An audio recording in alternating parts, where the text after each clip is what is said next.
जय हिंद दोस्तों। स्वागत है आप सबका अपने चैनल स्कूलिंग एजुकेशन पे। दोस्तों, हम लोग एनसीईआरटी और जेसीईआरटी कक्षा 7 की भूगोल की पुस्तक पढ़ रहे थे, जिसमें आज हम लोग अध्याय 10 पढ़ने वाले हैं। इससे पहले हम लोगों ने मानव पर्यावरण, प्राकृतिक पर्यावरण और उसके बाद फिर मानव और प्राकृतिक पर्यावरण के बीच में अंतर संबंध, और उसके बाद उष्णकटिबंधीय और उपोष्णकटिबंधीय जलवायु क्षेत्र में हम लोग ने जीवन देखा। फिर हम लोगों ने घास स्थल में रहने वाले घास स्थल में जो क्रियाएं कर रहे मानव के द्वारा, उनके बारे में अध्ययन किया। आज हम लोग अध्याय 10 के अंतर्गत रेगिस्तान में जीवन के बारे में अध्ययन करने वाले हैं। दोस्तों, अगर आपने पिछली वीडियोस नहीं देखी है तो वीडियो प्लेलिस्ट में आप वीडियो जा करके देख लें, ठीक है। दोस्तों, अगर आप चैनल पर नए हो तो चैनल को सब्सक्राइब करें, वीडियो को लाइक करें और आपके जितने भी फ्रेंड सर्कल हैं सबके साथ वीडियो को ज़्यादा से ज़्यादा शेयर करें। दोस्तों, आइए स्टार्ट करते हैं इस अध्याय में। तो देखते हैं सबसे पहले हम लोग कि ये रेगिस्तान में जीवन जो अध्याय का नाम है, तो इसमें रेगिस्तान जो शब्द आया है वो क्या है। तो हम लोग देखते हैं एक वैसा प्रदेश होता है जिसमें अभी तक हम लोगों ने रेगिस्तान के बारे में हमारी जो क्या बोलते हैं हम अवधारणा बनी है, वो एक निर्जन क्षेत्र जहाँ पे जीवन नहीं है, जहाँ पे पूरा बालू भरा हुआ है। यही ना आता है दिमाग में अगर सोचते हैं रेगिस्तान के बारे में। जैसे हमारा थार मरुस्थल है, सहारा मरुस्थल के बारे में हम लोग जानते हैं। आज हम लोग रेगिस्तान के बारे में जानेंगे कि ये आखिर होता क्या है। तो वैसा प्रदेश, रेगिस्तान एक वैसा प्रदेश है जहाँ पे अत्यधिक गर्म तापमान होता है। यह क्षेत्र अत्यधिक शुष्क होता है, ठीक है। अत्यधिक क्या होता है? शुष्क होता है और तापमान यहाँ पे अधिक होता है, ठीक। एक और ऐसा ही प्रदेश अगर जहाँ पे बहुत कम तापमान हो, क्या हो? बहुत कम तापमान हो और बहुत कम वर्षा भी हो, तो वो भी क्षेत्र जो है उसको भी हम लोग क्या बोलते हैं? रेगिस्तान बोलते हैं। यहाँ पे दोनों में समानता यही है कि ये दोनों क्षेत्र जो है वनस्पति विहीन होती है। कैसे होती है? वनस्पति विहीन होती है। अत्यधिक ठंड क्षेत्र भी और अत्यधिक गर्म क्षेत्र भी, ठीक है। अत्यधिक ठंड क्षेत्र के साथ तापमान बहुत कम और वर्षा भी बहुत कम, ठीक है, शुष्क होगी और यहाँ पे वनस्पति नहीं होंगे। और गर्म में क्या होगा? तापमान हाई और वर्षा बहुत कम, ठीक है। और लेकिन दोनों क्षेत्र में समानता यही है कि दोनों वनस्पति विहीन होते हैं, ठीक है।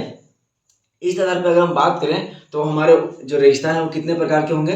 तो हमारे रेगिस्तान 2 प्रकार के होंगे। आपके कौन कौन से? एक गर्म रेगिस्तान और दूसरा आपके ठंडे रेगिस्तान। रेगिस्तान के प्रकार कितने होंगे? एक गर्म रेगिस्तान और दूसरा ठंडा रेगिस्तान। दोस्तों, आगे देखें तो गर्म रेगिस्तान के प्रकार। गर्म रेगिस्तान क्या होता है? जहाँ पे हम लोग देखते हैं उच्च दबाव वाले क्षेत्र। कहाँ पे? तापमान तो होता ही है, अधिक होता ही है, और क्या होगा? यहाँ पे उच्च दबाव वाले क्षेत्र होते हैं। हम लोगों ने पढ़ा हुआ पिछले कक्षा में दोस्तों, हम लोग पिछले वायुमंडल की कक्षा में हम लोगों ने देखा है कि जो क्या बोलते हैं, वायु क्या होती है? गर्म होने के बाद ऊपर उठती है, फैलती है और कर्क रेखा के आसपास 30 डिग्री के आसपास वाले क्षेत्र में वो डाउन होती है, ठीक है। तो यहाँ पे हम लोग देखते हैं यहाँ पे दबाव क्या होता है? अधिक होता है यहाँ पे, ठीक। और यहाँ पे ये क्षेत्र कौन कौन सा है? तो ये कर्क रेखा और मकर रेखा के आसपास के क्षेत्र है। कौन से है? कर्क रेखा और मकर रेखा के आसपास वाले क्षेत्र। तो कितने डिग्री से तापमान अच्छा ये 20 डिग्री से 30 डिग्री अक्षांश के मध्य में पाए जाते हैं, ठीक है। एक चीज और कि ये जो है गर्म रेगिस्तान, ये महाद्वीपों के पश्चिमी तट पे पाए जाते हैं। कहाँ पे पाए जाते हैं? महाद्वीपों के पश्चिमी तट पे। आगे बात करें तो विश्व में कई सारे गर्म रेगिस्तान है दोस्तों, जिसमें हम लोग देखते हैं आपका अफ्रीका में जो है वह सहारा मरुस्थल एक गर्म मरुस्थल है, जो विश्व का सबसे बड़ा गर्म मरुस्थल है। उसके बाद हम लोग देखते हैं अफ्रीका में ही आपका कालाहारी मरुस्थल है, ठीक। और दक्षिणी अमेरिका में बात करें तो आटाकामा मरुस्थल, जो आपका एक गर्म मरुस्थल है, ठीक है। उसके बाद फिर उत्तरी अमेरिका में देखते हैं हम लोग कैलिफोर्निया का मरुस्थल, सोरेन का मरुस्थल और एरिजोना का मरुस्थल, ठीक। और इसी तरह हम लोग एशिया में देखते हैं अरेबियन जो क्षेत्र है वो आपके एक मरुस्थल के रूप में है, ठीक है। और उसके बाद भारत में ही आपके थार मरुस्थल है। कौन से? थार मरुस्थल। अब कहाँ पे वो? तो राजस्थान का जो पश्चिमी क्षेत्र है वहाँ पे हम लोग थार मरुस्थल को देखते हैं।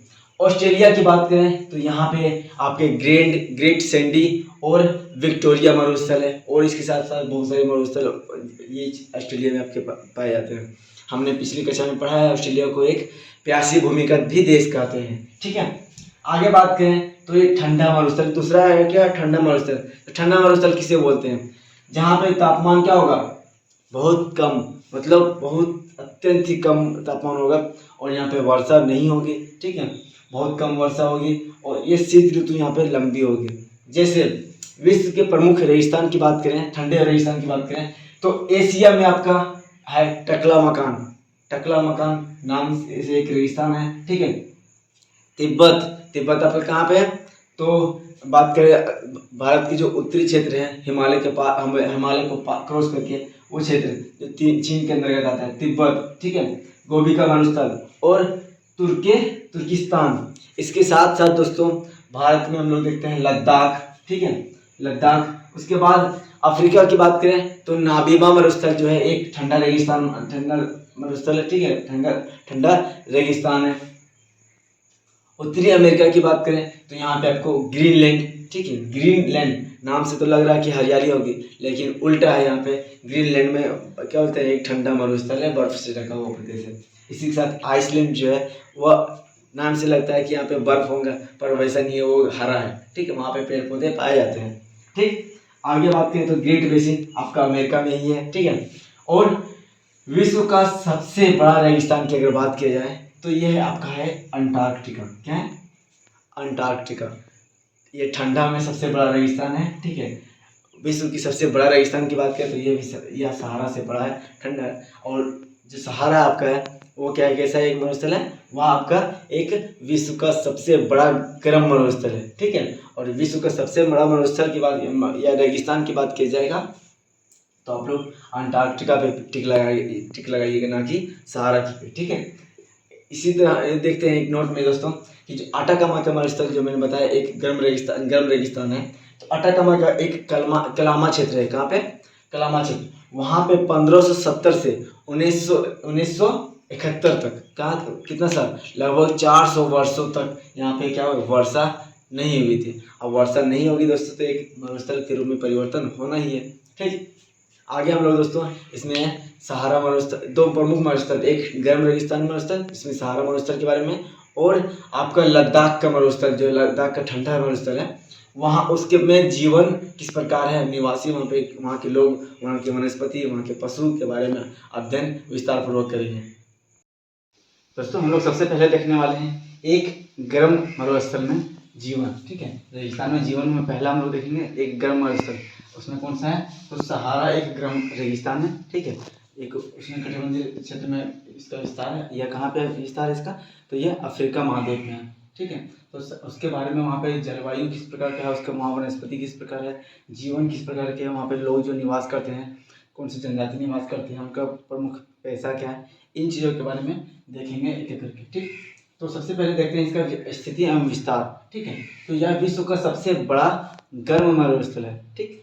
क्या है, सबसे बड़ा गर्म मरुस्थल। अगर प्रश्न में आ जाए दोस्तों कि सबसे बड़ा मरुस्थल कौन सा है, सबसे बड़ा रेगिस्तान कौन सा है, तो सबसे बड़ा मरुस्थल आपका कौन सा है, अंटार्कटिका, ठीक है, अंटार्कटिका। और उसके बाद अगर पूछते हैं सबसे बड़ा गर्म मरुस्थल तो आपका ये सहारा हो जाएगा, ठीक है। एग्जाम्स में ऑप्शन में कन्फ्यूजन आता है, थोड़ा ध्यान रखेंगे, ठीक। यहाँ देखते हैं दोस्तों जो कर्क रेखा है इसके मध्य से होकर गुजरती है। इसकी लंबाई की बात करें तो 4800 किलोमीटर इसकी लंबाई है, कहाँ से अटलांटिक महासागर से इधर लाल सागर तक हम लोग देखते हैं इसका कहाँ से 4800 किलोमीटर लंबाई इसकी होती है, ठीक है। ऐसे क्षेत्रफल की बात करें तो क्षेत्रफल लगभग इसमें 3 इंडिया जो है 3 भारत समा सकता है, ठीक है। इसके क्षेत्रफल जो है भारत के 2 गुने से अधिक है, ठीक है, 2 गुने से बहुत ज़्यादा अधिक है, 2 गुने से अधिक है, ठीक। यहाँ पे कौन कौन से देश इसमें आते हैं तो हम लोग देखते हैं इसका विस्तार जो है नाइजर, ठीक है, चाड, सूडान, मिस्र, माली, मोरक्को, अल्जीरिया, लीबिया, मुल्तानिया के देशों में इसका फैलाव है, ठीक है। इतने लगभग इन देशों में इसका फैलाव है किसका, सहारा मरुस्थल का, ठीक है। यहाँ पे देखते हैं बालू की जो है विशाल पड़ते हैं, नंगी चट्टानें यहाँ पे देखते हैं, और सतह वाले पठार, बहुत सारे यहाँ पे पठार हैं, बहुत सारे गर्त बने हुए हैं, फिर ज्वालामुखी पर्वत यहाँ पे पाए जाते हैं, हरे भरे उद्यान भी है जिसको हम लोग मरु उद्यान बोलते हैं, ठीक है। तो ये सारी चीज़ इसके अंतर्गत सहारा मरुस्थल के अंतर्गत पाए जाते हैं, ठीक है। टिबेस्टी सबसे ऊंचा पर्वत है यहाँ का, सबसे ऊंचा पर्वत है, इसकी ऊंचाई लगभग 3415 मीटर है। ठीक है, टिबेस्टी। ठीक, या हम लोग बात करें दोस्तों तो लगभग 6000 वर्ष पूर्व बोला जाता है, अनुमान है कि 6000 वर्ष पूर्व यह एक हरा भरा मैदान था। यहाँ पे बहुत सारे साक्ष्य प्राप्त हुए हैं। ठीक है, जिससे पता लगता है कि यह 6000 वर्ष पूर्व हरा भरा एक मैदान हुआ करता था।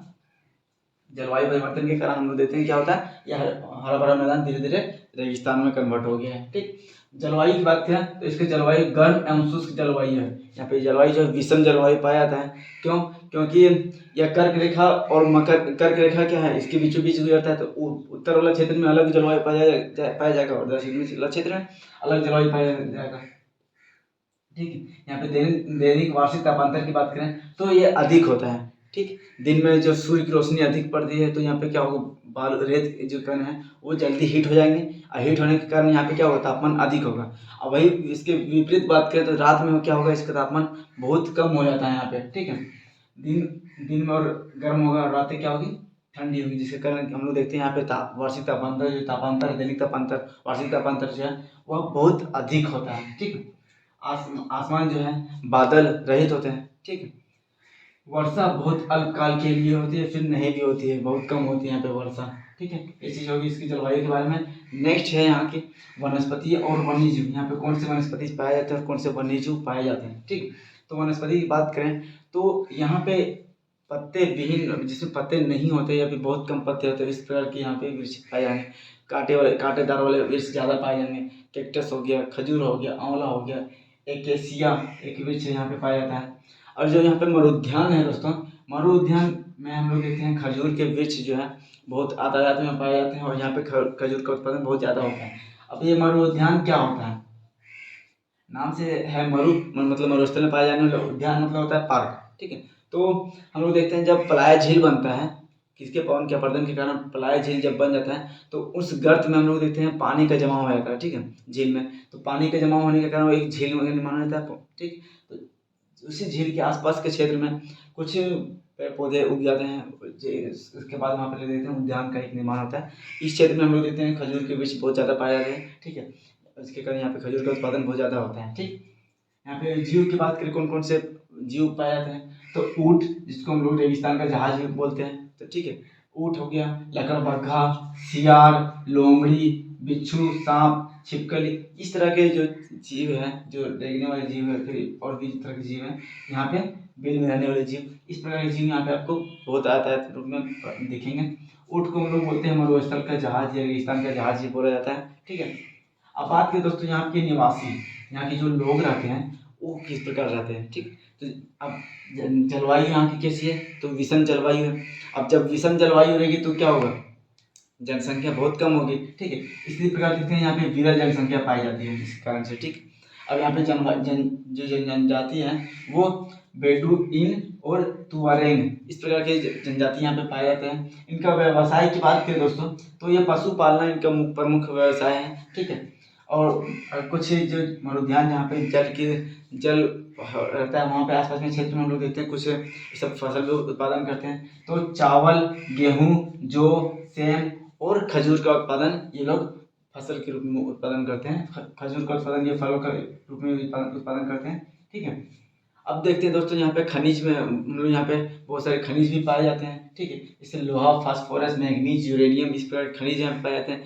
इस क्षेत्र में हम लोग देखते हैं, नाइजर के क्षेत्र में हम लोग तेल भी देखते हैं, खनिज तेल का भी उत्पादन किया जाता है।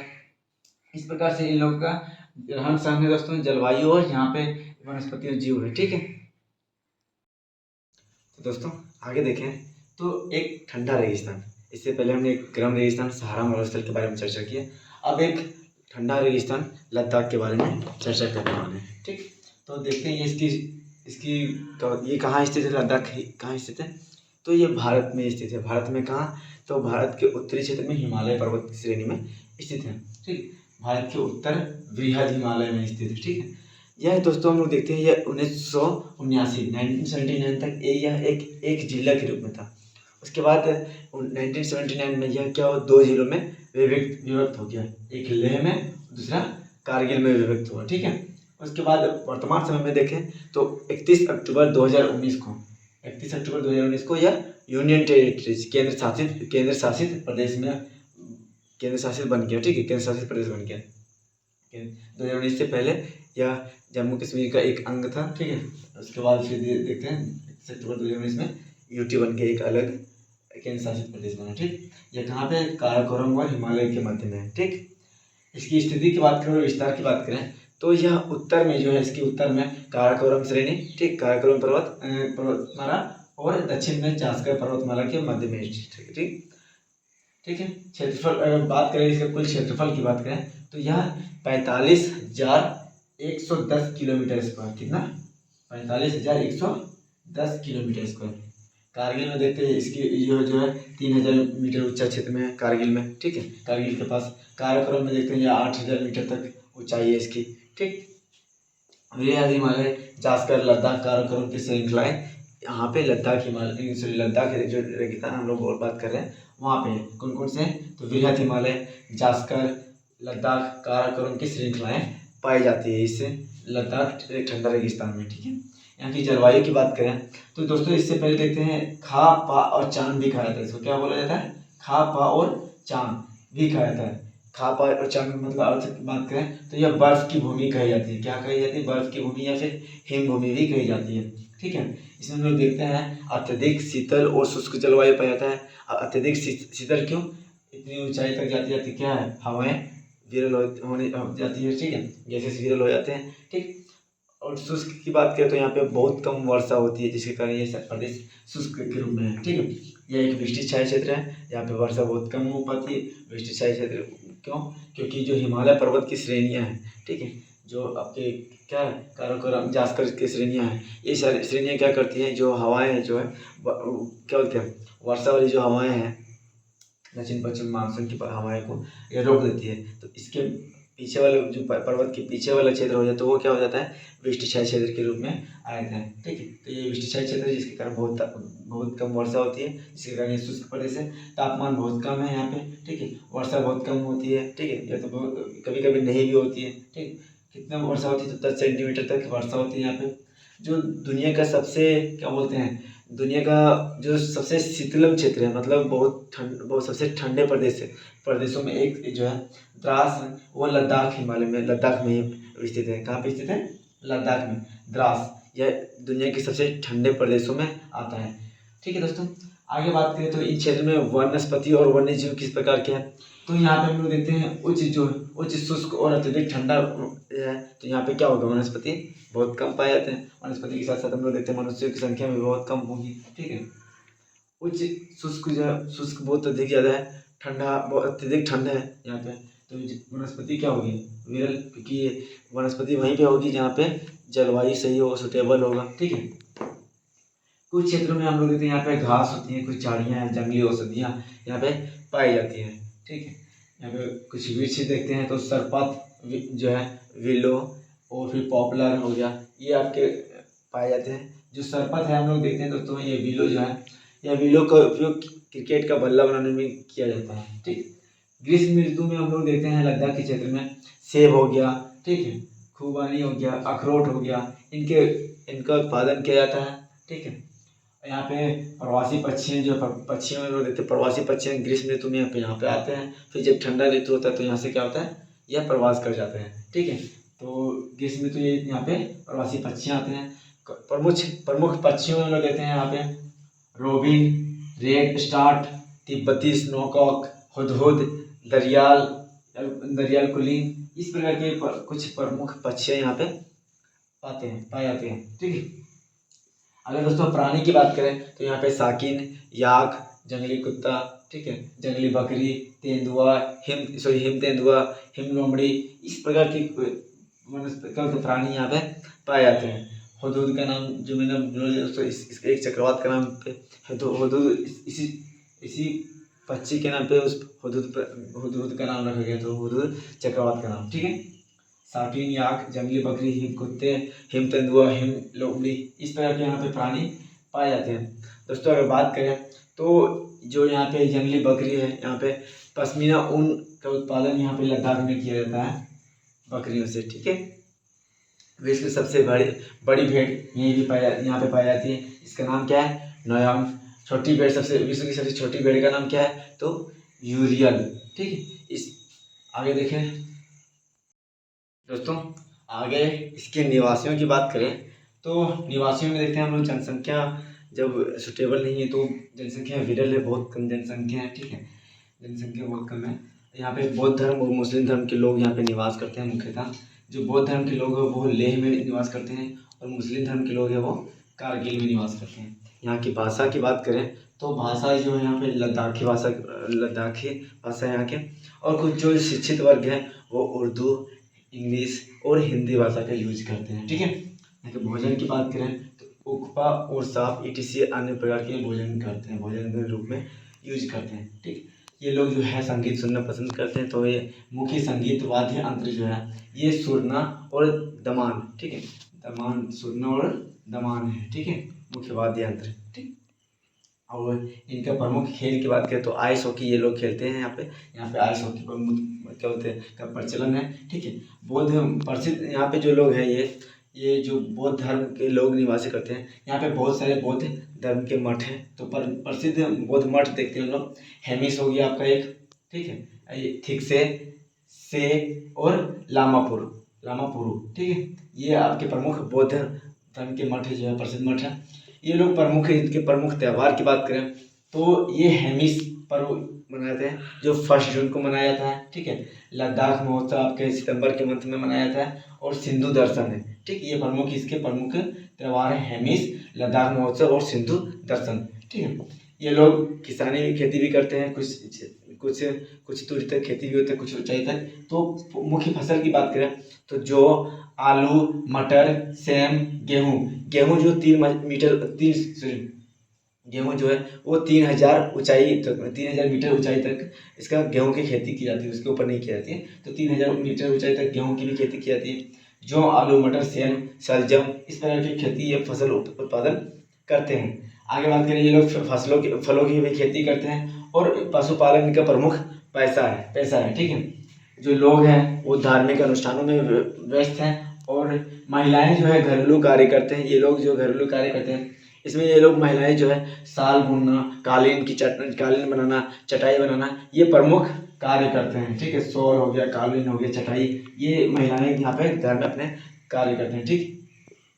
जो पर्यटन है इस क्षेत्र में पर्यटन मुख्य क्रियाकलाप है, ठीक है। यहाँ पे हेमिस नेशनल पार्क, गोपा दर्शन, फिर घास के मैदान देखने के लिए या फिर हिम नदियों को देखने के लिए लोग यहाँ पे जाते हैं, ठीक है, लद्दाख में, ठीक। अब आगे बात करें दोस्तों तो जो राष्ट्रीय राजमार्ग 1 है वह कश्मीर को लेह से जोड़ता है। क्या करता है राष्ट्रीय राजमार्ग 1 जो है वह कश्मीर को क्या करता है, लेह से जोड़ता है। जो राष्ट्रीय राजमार्ग 1 है देखते हैं जो मनाली और लेह का जो निकलते मुख्य सड़क है और रोहतांग दर्रा से होकर गुजरता है। ये सारी चीज़ें हैं यहाँ पे, ठीक। दोस्तों अगर जानकारी अच्छी लगी हो तो वीडियो को लाइक करें, कमेंट में बताएं वीडियो कैसी थी और जितने भी आपके फ्रेंड सर्कल हैं वीडियो को ज़्यादा से ज़्यादा शेयर करें दोस्तों। जय हिंद।